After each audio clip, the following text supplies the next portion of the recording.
There we are. You are, Christina, you're on Blab. Welcome. And welcome all of you and thank you so much for joining us. We are on our very first Blab. I think this is everyone's first Blab. So we're all a little nervous, but we're going to get through it together. My name is Celia Ricio, and I am an organizer at MomsRising.org. We are here to talk about pregnancy and breastfeeding in the workplace. And with us, we have Galen Sherwin, I'm trying to point at you here, and Elizabeth. I'm not seeing your last name on here. But I'm going to let the ladies introduce themselves. Elizabeth, you want to go first and tell us a little bit about yourself and the work that you do, as well as your organization. Yes, absolutely. So my name is Elizabeth Gedmark, and first I should start off by thanking Moms Rising and Celie, specifically for putting this on, both last week's webinar and this Blab, which, as you said, it is our first one, but we're very excited about it. And then our fabulous partners at the ACLU. So A Better Balance is a national legal advocacy organization, and we have headquarters in New York, and then I'm actually the director of our Southern office based in Nashville, Tennessee. So I do a lot of work in the South, and then also some work nationwide. And I'm an attorney, and A Better Balance's mission is really to make sure that no one should have to sacrifice their economic security because of their families. So that takes many different shapes and forms, but we're really trying to make sure that folks are not pushed out of work or having to sacrifice their economic security because of their family caregiving needs. Absolutely, that's great. Thank you for that, and thank you for being here and for just jumping in when I said let's do this crazy thing called Blab. And you guys, I'm actually a little scared. You guys were like, sure, and I kind of love you guys for that. Galen, if you could tell us a little bit about yourself and the organization. Sure, and I'll echo Elizabeth and saying thank you for giving us the occasion to be exposed to new technologies. It's always exciting, and for all the work that Moms Rising does. It's such a fantastic organization, so I'm really happy to be joining this conversation. So I'm also an attorney. I work for the American Civil Liberties Union and the Women's Rights Project. The Women's Rights Project was founded in 1972 by none other than Ruth Bader Ginsburg, and we try hard to carry on her legacy. We have focused our work in 3 key areas right now: employment, discrimination, which is what we'll be talking about today, also education rights for women and girls, and violence against women. That's wonderful. Thank you guys so much again for joining. I will say, for those of you that haven't been here, you'll see little props. If you click on each one of our screens, you give props. And for those of you that are familiar with Periscope, this is similar to the hearts that you get on Periscope. So if something resonates with you, feel free to, there you go, feel free to share some props with us. We're going to get right into it. And as I said earlier, at the very top of the chat, you should see a pinned link. And I will, let me see if I can share it again here. We have some of the questions there for you to follow along. If you have any questions outside of that, you can hit slash and Q, and you can drop a question in, and we'll be able to, it'll kind of pop up for us that we have a question on the floor. As we get towards the end, if you want to join in and call in with your very own question, you are more than welcome to do that. So let me find, here we go. Let me give you guys that link again. So we're really going to start with pregnancy. You know, what happens when you find out that you're pregnant, and how to navigate those waters with your employer. So the first question is, and I'm just going here, and you guys can follow along with me as well. What does pregnancy discrimination look like? A lot of people think that this is something that is illegal. So why are we still talking about it? Elizabeth, which one of you guys wants to go first? Sure, yeah, I'll kick it off. And then I definitely want Galen to be jumping in, but we have split it up a little bit. And I did also want to start off with a little bit of a caveat, saying that since this, we're getting into a lot of really rich information, there's so much here. So we're really just hoping to touch the surface of it and provide a broad overview so that, you all can be familiar with what you should look up and what homework you can do later. And I know that we've got a great resource list at the end as well. I will also give the caveat that, A Better Balance and ACLU do have legal hotlines.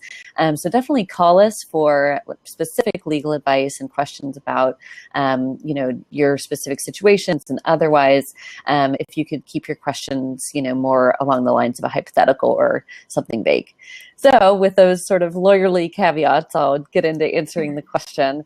So pregnancy discrimination can take many different shapes and forms. Even in 2016, we are still talking about this. First of all, folks can still just be straight up fired when they announce their pregnancy or when they start to show. And believe it or not, this does still happen. And sometimes employers will even admit that that's why they're letting someone go. They might use an excuse, say something like, well, customers don't want to see a pregnant bartender or something like that. But they seem to not realize that that is in fact illegal. It can also take the shape of not being hired when you're pregnant. So pregnancy discrimination is also when you are going in the interview chair and you might have your big pregnant belly, and if someone looks at your belly and then decides that they are not going to hire you, and again, sometimes they just will flat out say that's why they're not doing it, that's also discrimination. And then it could also be harassment. We've seen a lot of nasty nicknames, for example, and that's very much discrimination as well. And then the last thing that I know we're going to talk about a lot more, and that Galen's going to talk about, is this area that we've seen really increasing and has caused a big stir in the last few years, I would say. And that is where pregnant women are pushed out of their job onto unpaid leave, or sometimes fired when they just need some modest accommodation to continue working and staying healthy.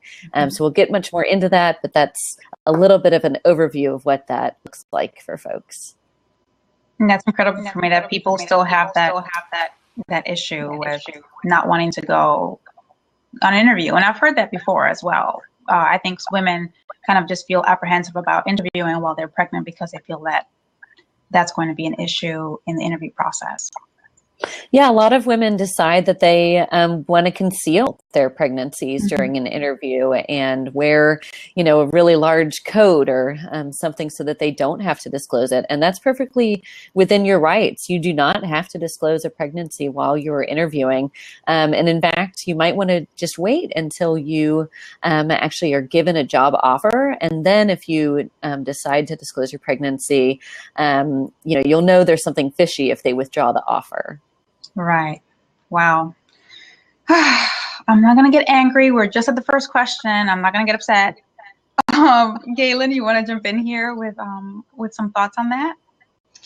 Yeah, because Elizabeth said, even though pregnancy discrimination is clearly illegal, still unfortunately occurs, and so the prudent course can be to not disclose it in those kinds of circumstances.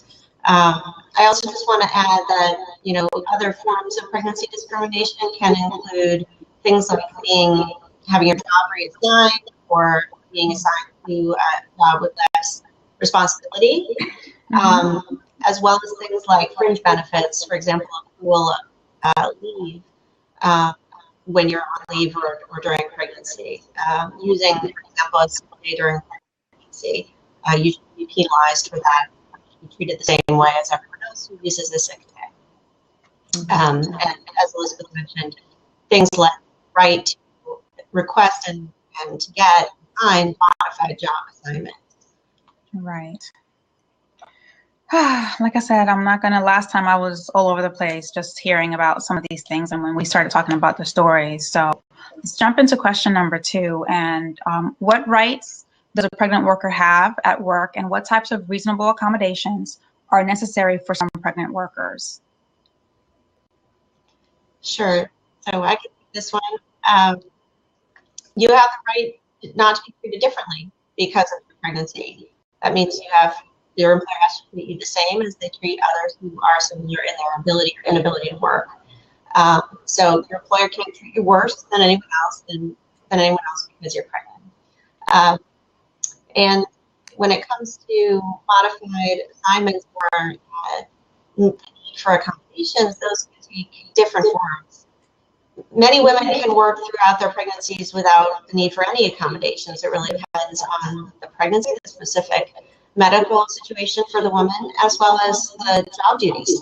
So oftentimes women who are in more jobs that involve lifting, lots of standing, more manual labor may need more accommodations, or may more frequently need accommodations than someone, for example, with a desk job. So it really depends. The types of accommodations that are frequently sought can be very minor. They're frequently very modest. Things like requests to be provided a chair instead of having to stand all day during the workday, being given permission to carry a water bottle or food or snacks, taking more frequent break is a common one, to use the restroom or to have a snack or to rest. And then in addition, things like assistance with heavy lifting or working on a modified or part-time schedule. And I would just add a couple of things to that. First of all, that there is also a protection for pregnancy-related disabilities. Unless, Gail, were you going to speak about that later? You can jump in if you want to. Okay, great. So just wanted to flag that a lot of folks don't know that disability laws can cover pregnancy-related disability. Silly, are you having trouble hearing us? I can hear you, Galen, but I actually don't see Celie's face anymore. You might have come. We're talking together. I think we have to dial out and back in. Is that right? Yeah. So. Okay. Sorry, everyone.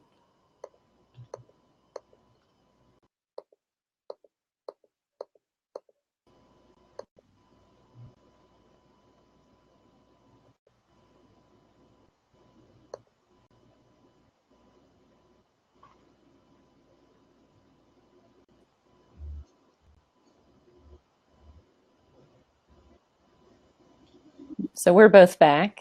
Yeah. I'm going to shut the program at the window and start again. Okay, me too.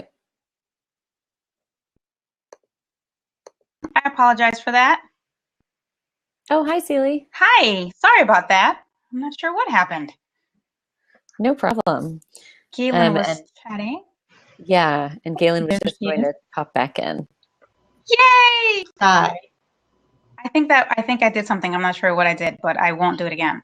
I'll keep my hands all to myself from now on. Promise. So we were just talking to each other for a while.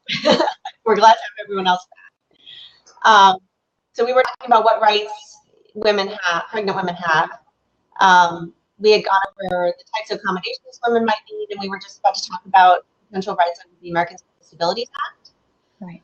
So there's federal law called the American Civil Disabilities Act. Qualified people who have a disability are entitled to accommodation on the job under that, and some pregnancy-related conditions or complications can qualify as disabilities. So if you are pregnant and have a complication and need an accommodation, you may also be covered under the American Civil Disabilities Act. And finally, I'll mention just the FMLA, it's the Family Medical Leave Act, which offers 12 weeks of unpaid leave for someone's own serious medical condition or that of a close family member. The leave can be used intermittently, for example, for medical appointments related to prenatal care. And it generally covers public and private employers with at least 50 employees in a 75-mile radius. So to qualify for FMLA coverage, in addition, people have to have worked for the employer for a particular number of months. It has to be for 12 months, although that doesn't be consecutively. So there are questions about coverage, and you should check online to find out if you have questions about whether you're covered. Right. Thank you for covering that. We're going to get into this third question, and I'm hearing a little bit of an echo.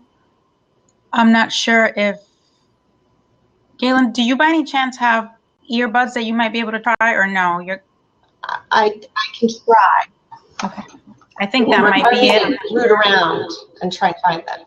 Okay, that's fine. Well, Well, and I know we're trying to fix it now, Anita. I'm not sure why we tested it earlier and I didn't have an echo, so I'm not sure what's happening on here. But if we want to jump in on question 3, Elizabeth, Yeah. if you want to speak a little bit about question 2 as well. Yes, I was just going to add on, and thanks so much, Galen, for the summary of the laws. And I would add in one more, which is can be a continuing theme that you'll probably hear a lot, which is to check the state and local laws. So especially with regard to this issue of needing something so that you can be accommodated and keep working to have a healthy pregnancy. There's now been a lot of states and localities, New York City, for example, that have what are usually called a Pregnant Workers Fairness Act. And for those states, and it's not just New York City, it's also, Nebraska, West Virginia, it's all across the country. There will be an explicit protection where if you are pregnant, then you are entitled to what's called a reasonable accommodation to stay healthy. And from wearing our advocacy hat, I would also say that there is a federal Pregnant Workers Fairness Act that's pending. So we hope that all of you will be energized by this conversation and will join our fight with the ACLU and Moms Rising and a better balance to try and pass that so that it doesn't have to depend where you live, and instead everyone can get protection from this federal law. That's wonderful. I think we have you back. Galen, can you hear us? Yeah, I can hear you too. Yes. Yeah, it sounds better. Okay. It sounds better. Yep, sounds better. Okay, great. So then I'll just piggyback on what Elizabeth just said, and just say that the reason we need the federal bill that's been introduced is that under the existing law, the right to accommodations is actually dependent on how well your employer treats others who are in a similar situation, who are similar in their ability or inability to work. So the federal bill that's been introduced would actually remove that necessity to have a point of comparison, and it would just place on the employers an affirmative obligation to provide those accommodations. That makes sense. Makes a lot of sense. I now have an echo, unfortunately. Uh-oh. So it makes it a little hard for me to pay attention. I'm sorry. That's okay. I'll be looking for information on how to get that echo off of you. Let's jump into question 3 while I do some of that research. And what should pregnant women do if they think that their rights have been violated in the workplace? I know you guys hear a lot from women that are having real-time issues with accommodations in the workplace. Can you speak a little bit about what they can do and what steps they can take? Obviously, there's, only a certain period of time while they are pregnant, and a lot of times these issues might not come up right away. So how should they be handling these issues? Well, I think the first thing is to understand what the rules are in your own workplace. So to check your employee manual, check the workplace policies, and find out what the procedures are for filing a complaint. Even before you file a formal complaint, you should really try and arm yourself with as much information as you can. Try and understand the laws in your state and your city, how other workers in similar circumstances have been treated, and really get a good narrative together of the facts of your own situation. If you are seeking an accommodation for yourself, you really should be ready to propose alternatives that are realistic and workable given the realities of the workplace. And if it is an accommodation that's necessitated by a medical condition, you should enlist your doctor's help in putting together really precise information about what work you can and can't do, how long the limitations expected last. There are some good resources at pregnantatwork.org that include resources targeting doctors to help guide them in writing doctor's notes if that's what you need because you have a restriction related to your pregnancy. And really just being in good communication with your boss and your supervisors, taking good notes if you're having conversations and, really documenting. It's a really good practice in general after you have a conversation with your supervisor or your boss you document it in an email and just say, thanks for meeting with me, here's what we discussed, here are the things we agreed to, so that you have a record of that. And it can really help avoid miscommunications and misunderstandings down the line. And if it becomes necessary, you know, elevate the complaint to the next level, to the person above your supervisor, understand what the procedures are, again, for filing complaints in your own workplace. Litigation is, of course, something that you can approach if you need to, consider if you need to, but it really should be the last resort. It's nobody's first choice. Right. It's a lengthy process. It can be costly, time-consuming, and hopefully you don't need to resort to that. And stressful, right? And I'll just say that, again, you can file administrative complaints as well with either federal agencies or, in some cases, the state and local agencies. So those are options that you can explore. It would be really important to really think that you have a potential claim or that you've really suffered from discrimination at work for you to consult an attorney. Right. Elizabeth, did you want to add anything to that? Yeah, that was the perfect segue, because I was just going to say, call A Better Balance, call ACLU. You know, we all have hotlines. We're here to help. And oftentimes people are worried that we'll jump in and rock the boat, and that's not really what we are all about. First of all, we have to keep things confidential. But what we do a lot is help people to self-advocate. So everything that Galen just said, we try to make sure that people feel empowered and that they can go into that meeting and feel supported and know what their rights are. And then if that doesn't work, then we might be able to get involved. And still, it could be short of something like litigation. It might just be even a phone call. And there are various ways that you can try and put pressure and try and educate your employer to do the right thing. And that's good information to have, especially knowing that there are organizations out there that would be supportive, and not so much, you know, we always hear about the lawsuits, right? But we don't hear about all of the mitigation that happens prior to that. So it's good information to have.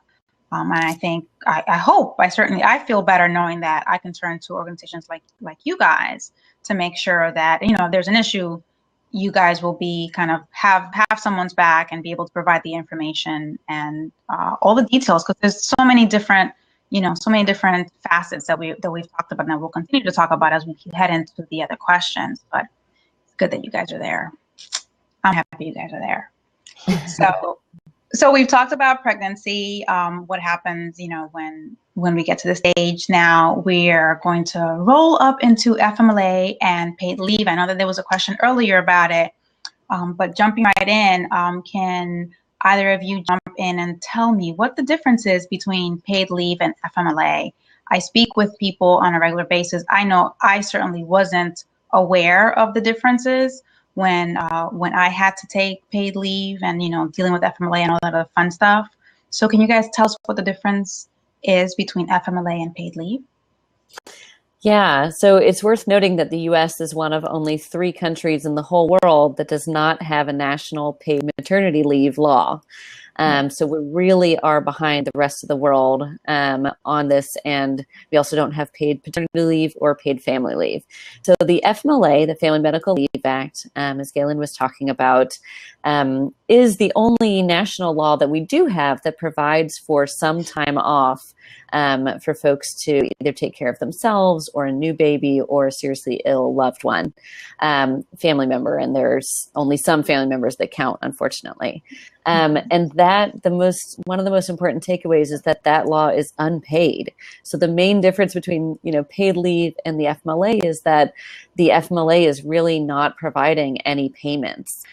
So the majority of people are not able to take the 12 weeks that it provides because they simply can't afford it. So paid leave, a lot of times you're going to be either looking at your vacation and sick days and trying to save those up as much as you can and cobbling them together. And that's even if you're lucky enough to have vacation and sick days, because so many workers don't. Some places like New York City have paid sick days. There's an Earned Sick Time Act that there's some information also that'll be in the resources so that everyone actually does have, or everyone that is eligible has access to some paid days. But for most workers, they don't actually have access to paid leave. And this issue disproportionately affects low-wage workers and people of color and people that are marginalized. And that's actually true of a lot of the issues that we've already talked about and that we will talk about. That's what I would hammer home, though, that FMLA is unpaid. Right. And I know that, I think we talked about it earlier, that, well, at the last conversation we had about how some people have disability insurance and that's what they use. And I think a lot of times the confusion's been, I know when I've talked to my girlfriends, the confusion's been they thought they had paid leave when in fact it was disability insurance. And a lot of times that's just a fraction of what your paycheck normally is.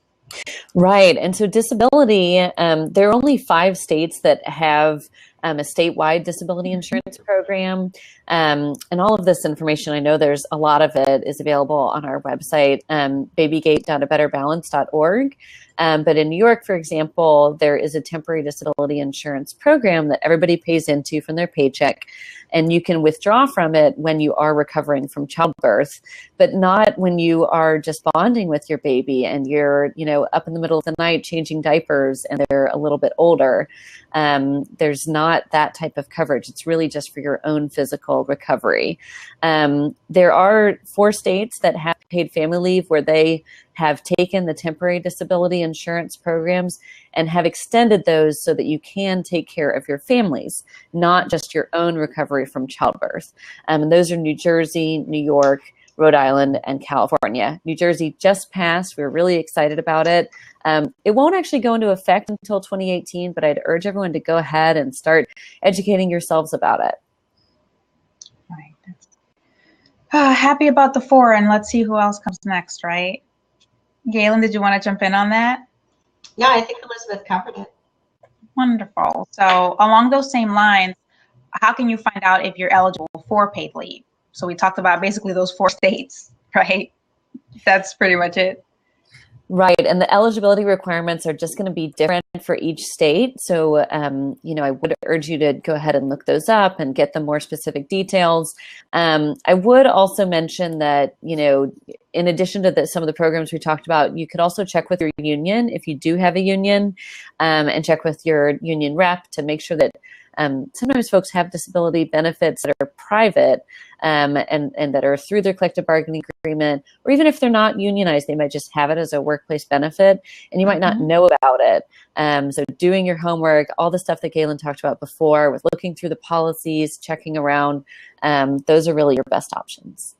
I think that employee handbook is first, right? Hit that first. Yeah, and then make your way up. Yeah, because one thing I'll add, while there aren't requirements except in the states that Elizabeth outlined for us, some private employers have a paid leave program for maternity leave, and it's optional. It is not mandated in most states, but there are certainly businesses that offer some level of paid leave, and it varies from business to business. So that's really a question to be asking when you're interviewing for a job or considering taking a job. Trying to educate yourself what the benefits package is and how it applies to pregnancy and to parental leave. Right. One of those questions I think a lot of times we leave off when we're interviewing for jobs, right? Well, so a lot of people don't know even when they're interviewing for a job that they're going to become pregnant or they aren't planning to in the immediate future, and it's just not on their radar to ask that question. And I think a lot of people assume that there is some mandate for paid leave. So and I think that's what it is. I think that a lot of times you think, well, why, like we said earlier, we're one of 3 industrialized nations that don't. So I think there's always this assumption that we do, that we have it, that it's going to be available to us when we need it, until we need it, and we realize that we don't. So we definitely something. And that's partly where the great advocacy that Moms Rising does comes in, to try and help push our policymakers to, come into the civilized world. And I think to bring it to light, right? Bring to light the fact that this isn't something that we all have, and it's something that a lot of us are going to need at some point in time, not just with, maternity leave, but just family leave in general. I know I've had to take family leave to take care of a loved one, and it was helpful. but not, knowing that a lot of people don't have that option is, can be troublesome at times. Mm-hmm. So what happens when, if you deliver early or have some sort of medical complication around the pregnancy time and you need to leave a little bit earlier? I know I had bed rest. I was lucky that I was able to do some work from my bed, but what happens if you can't do that? What are the options for a pregnant worker? Yeah, this is where so many of the really heartbreaking stories come in, especially the stories that we hear about from folks who, they were planning on working up until their due date and being able to save up a lot of time, and then boom, they deliver early and they have a baby in the NICU and they have to say, well, am I going to go back to work and save my time for when the baby comes home, or am I going to spend it now in the hospital? And, those are just so devastating, hearing those stories, but it does happen. And it's so tough and they also are not able to use up that paid time, that they were hoping to accrue and that they were working so hard to save up. So in terms of what you can do, first of all, under the Family Medical Leave Act, you do need to provide 30 days notice if you know when you'll be out. So for example, if you knew you were going to be having surgery in 60 days and you knew you were going to take some FMLA time, then you could provide that notice. If you, same thing, if you're having a baby, generally you'll know when that is. But if you deliver early, then you don't have to provide 30 days. It's just as soon as practical. So you just want to do that when you can. So, in terms of the law, the FMLA still would apply, but it's just going to be very difficult for you to get the paid, that paid time that you were hoping probably to save, in terms of getting the time off. Right. Galen, any thoughts on that? Well, I think that she covered it. Covered it again. Yeah, it's, I've heard it plenty of times and heard of women having to make that tough decision of having to go back to work so they could spend time with the baby if they have the baby early, or, just having so many hardships, because it's, as much as we'd like to think that it's going to be 9 months or we're going to be pregnant for 9 months, that's not always the case, right? Especially, I think, dealing with general stress in the workplace a lot of times does not help. Yeah, I guess one thing I will add is that, coming back to the point that we were talking about earlier, that if you do have a pregnancy complication that necessitates bed rest or leave, earlier than you expected, that might be covered by the Americans with Disabilities Act, and accommodations that are permissible under the ADA include leave. So that might be another way to get unpaid leave, even if you're not qualified for FMLA. Okay, that's great information to know. I didn't realize that. So what rights does a pregnant worker have to protect her job while she's on leave? I've heard some horror stories, but I want to hear what happens when that's the case. So the FMLA really is, that's what it's doing. It's protecting your job. So, you are going to be out maybe for 12 weeks if you can afford it, or less time. And the FMLA is holding that job open so that they have to make you go back, or they have to let you go back to a position that's pretty similar to what you left, if not your same position. The other really important thing it does is it keeps your health insurance. So under the Family Medical Leave Act, and we hear this all the time, we get this question a lot, you are able to keep your health insurance while you're on that leave, which of course is so important because you likely will be delivering during that time, which we know is expensive. Right. And there are also state and local protections that can be even more protective or more expansive and cover more people than the FMLA. So here in Tennessee, we actually have a law that applies to bigger businesses, but it says that you can have 4 months instead of just the 3 months under the FMLA. So even here in Tennessee, we do have that. It's only for parents. But it's definitely something, and exciting that we have something better, and a few states are in that same category. Right.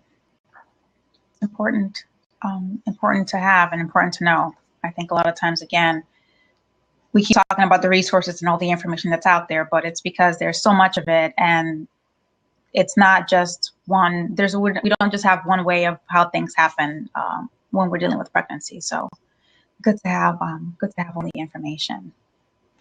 So Galen, can you tell us a little bit about the break time? Oh, excuse me. We're getting into returning back to work. So hopefully we've had a good pregnancy. Hopefully we've had paid leave. We're in one of those states and counting that have paid leave. And now we're coming back to work. How should you talk to your employer or your boss about breastfeeding before you return to work? I'd said earlier when we were on the webinar that I kind of got lucky. It was a little complicated because I worked in an IT field, so it was mostly men. Myself, my employee was a female, and that was kind of it. And I got lucky because I got the really cool, supportive, I just don't want to hear it, whatever you need, you could have guy. But that's not always the case. So how do we go about talking about that? When do you begin? Do you talk about it during pregnancy, or do you send an email? And I think we have some really good resources to speak to that. But Galen, can you give me some information as to what I should do if I'm coming back to work and breastfeeding? Yeah, so for women who intend to breastfeed, it is really best to be as clear as possible with your employer regarding your intentions if you do need accommodations on the job, and to accommodate that or to communicate that as early as you can and as specifically as you can. Be really clear about your individual needs.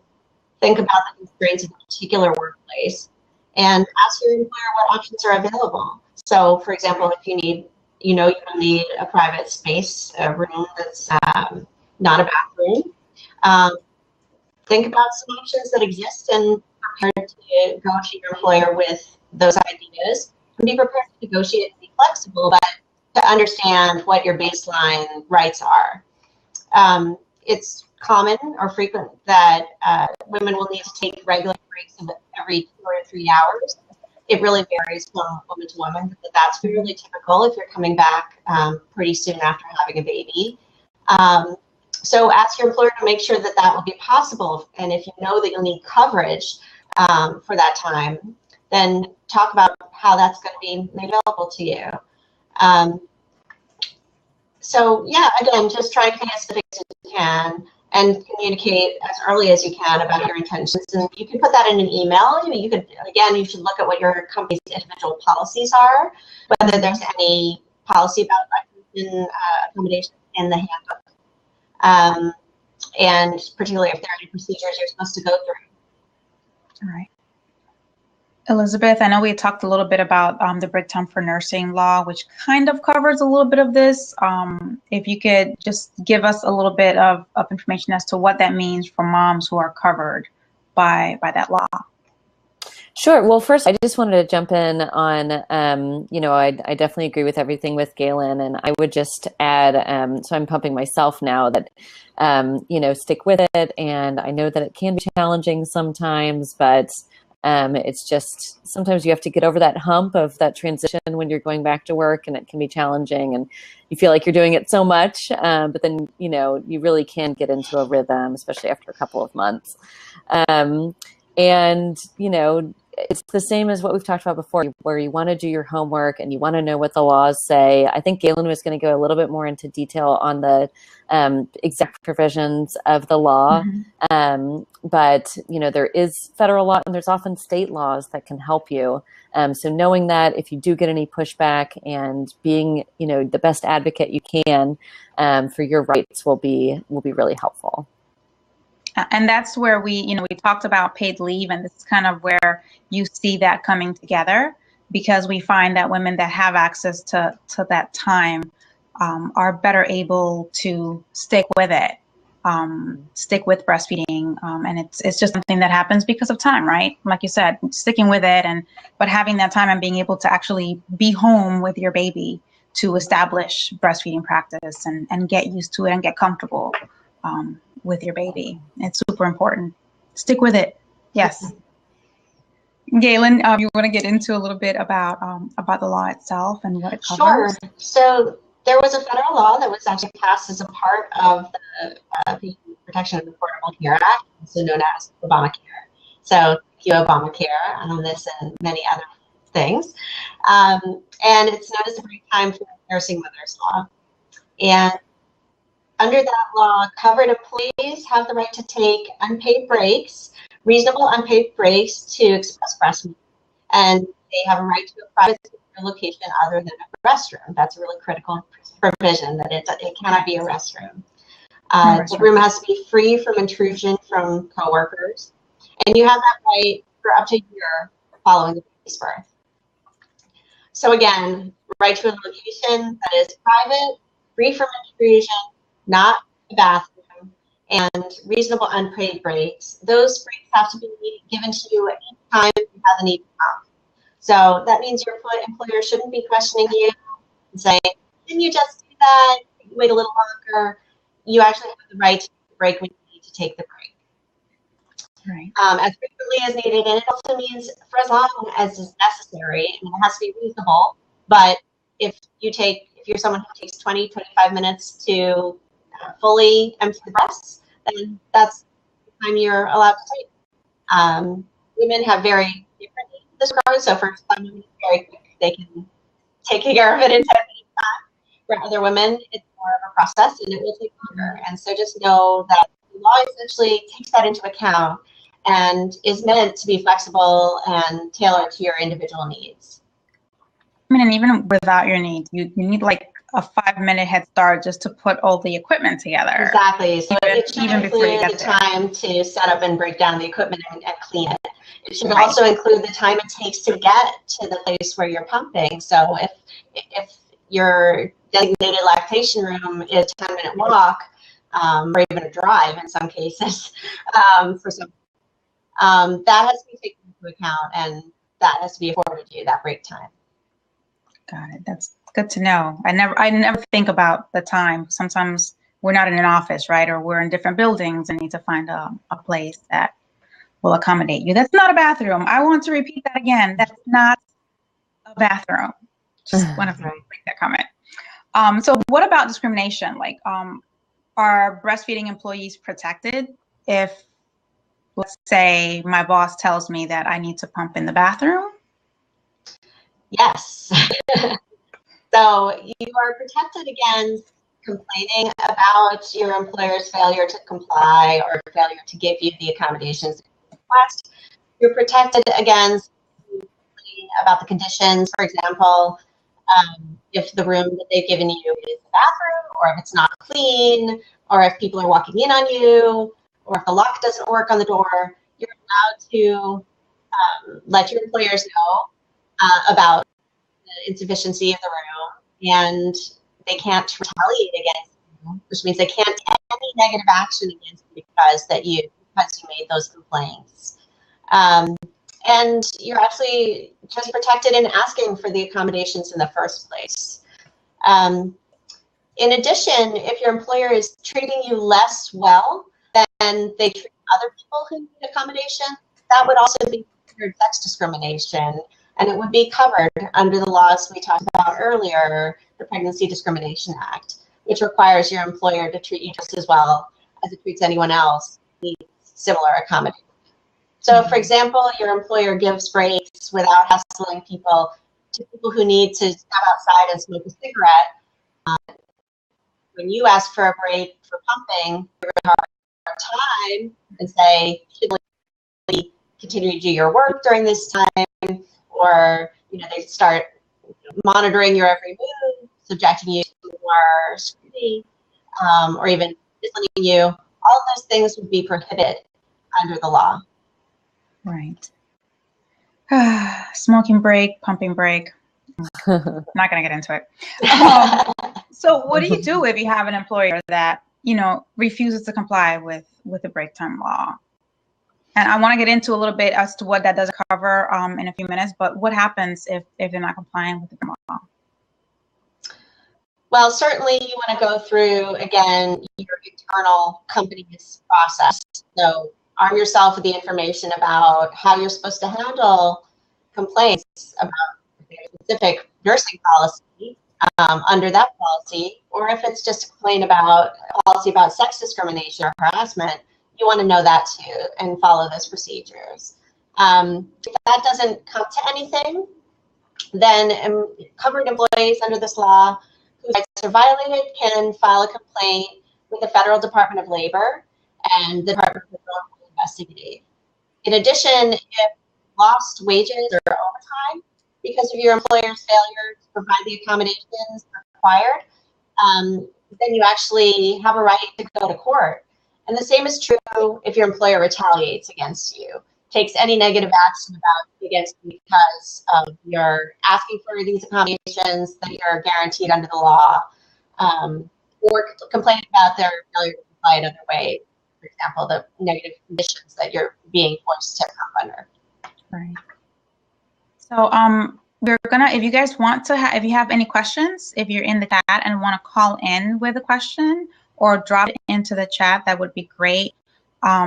This has been very informational and overwhelmingly informational in a good way. Like the geek inside of me is making lists right now.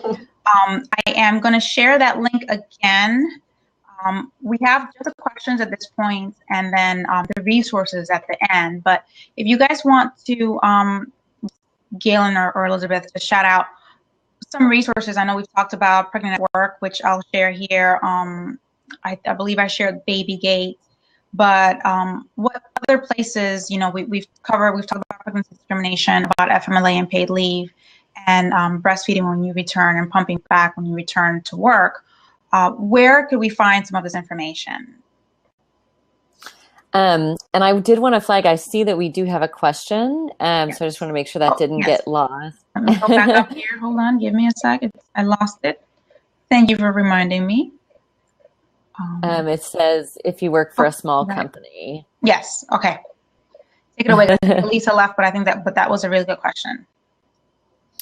And in terms of other resources, I would say that there's also the Job Accommodation Network. That's a government website, and I mention that because we do so much pregnancy accommodation work, and they're really helpful with coming up with ideas for, this person says that they need to refrain from heavy lifting, and how are we going to accommodate that and work with that, and coming up with some of those ideas.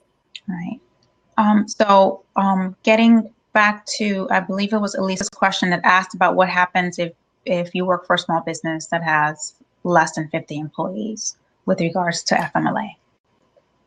So I just looked up the Massachusetts webpage on Babygate, and there is a pregnancy discrimination law in Massachusetts that applies to a smaller workplace of 6 or more.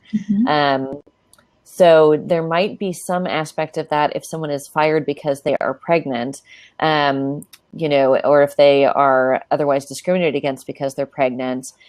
But otherwise, in terms of having the job protection and the leave rights under FMLA, that is the case, that someone working for a small employer just is out of luck. And 40% of Americans are in that situation. They don't qualify for leave for one reason or another. So 40% of Americans can be fired because they've had a baby, or they needed to take care of their spouse that was diagnosed with cancer. So that's why we really do need change. We need, federal better protections and better statewide protections that cover more people and that provide for paid leave. Absolutely. So I know one of the things that you mentioned earlier, well, 2 things. In the last chat, we mentioned that there were, I believe it was a Pregnant at Work, correct me if I'm wrong, that had some sample letters that we could send to our employers when we are getting ready to have a baby, or when we're returning to work with, and want to discuss breastfeeding. Is that correct? Is that the right site? It was actually the Babygate book. It was Babygate. Hold on. I think I just shared it. Okay. All right. I got all of my resources mixed up. And then, so if we have someone that is salaried, what happens then? Because the break time law, as I understand it, it's only for hourly employees. So what happens for the moms that are coming back to work and are salaried? Well, it's a big gap in the federal law, and I know there's some effort to address that through legislation.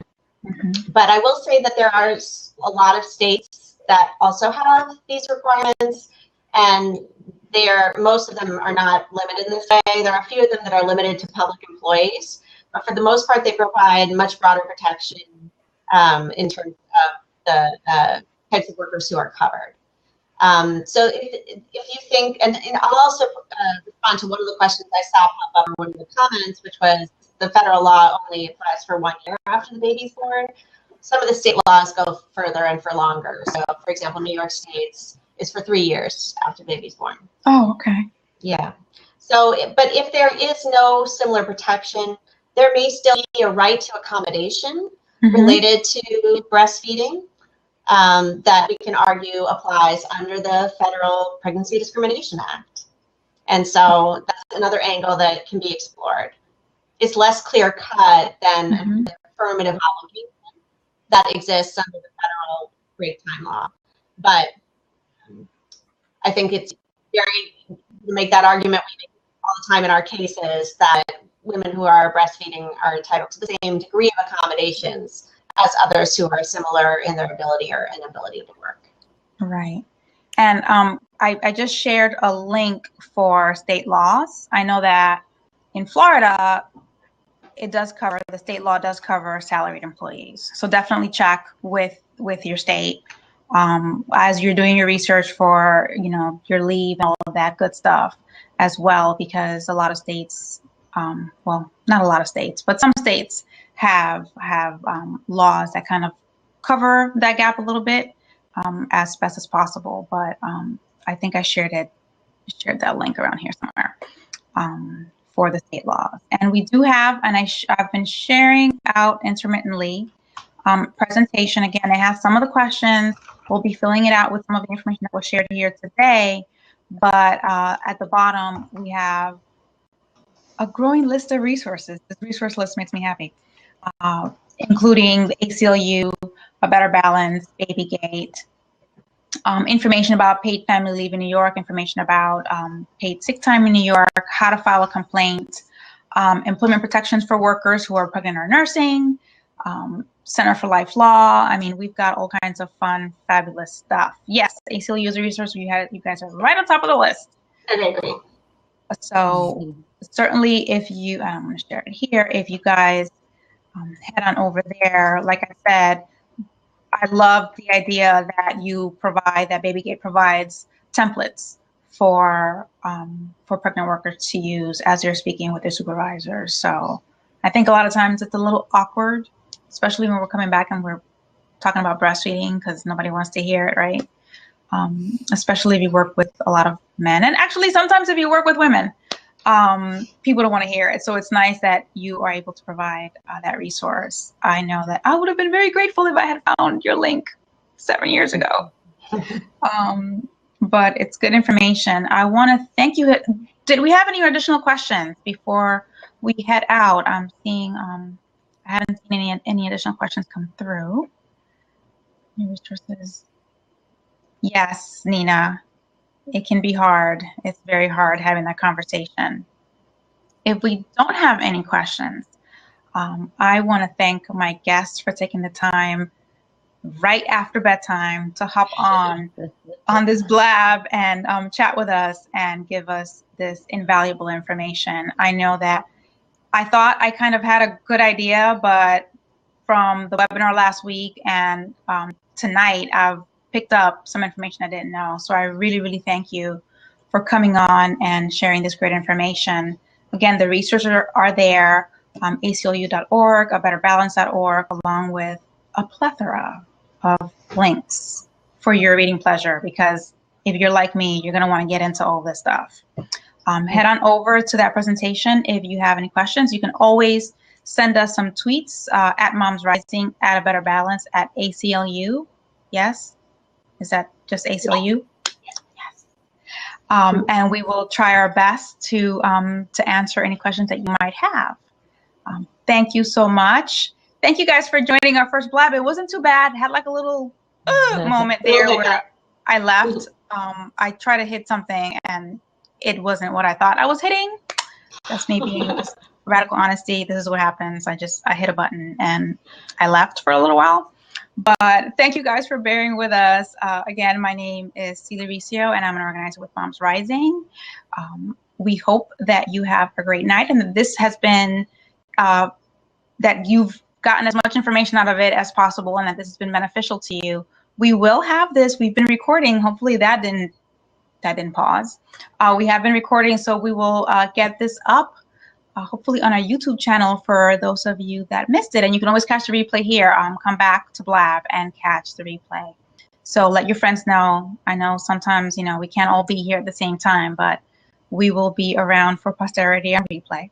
And I hope you guys have a great night. Thank you for joining, and we'll see you on Blab, maybe for some other fun topic with ACLU. Thank you, everyone. Thank you, guys. You guys have a good night. Bye. Good night.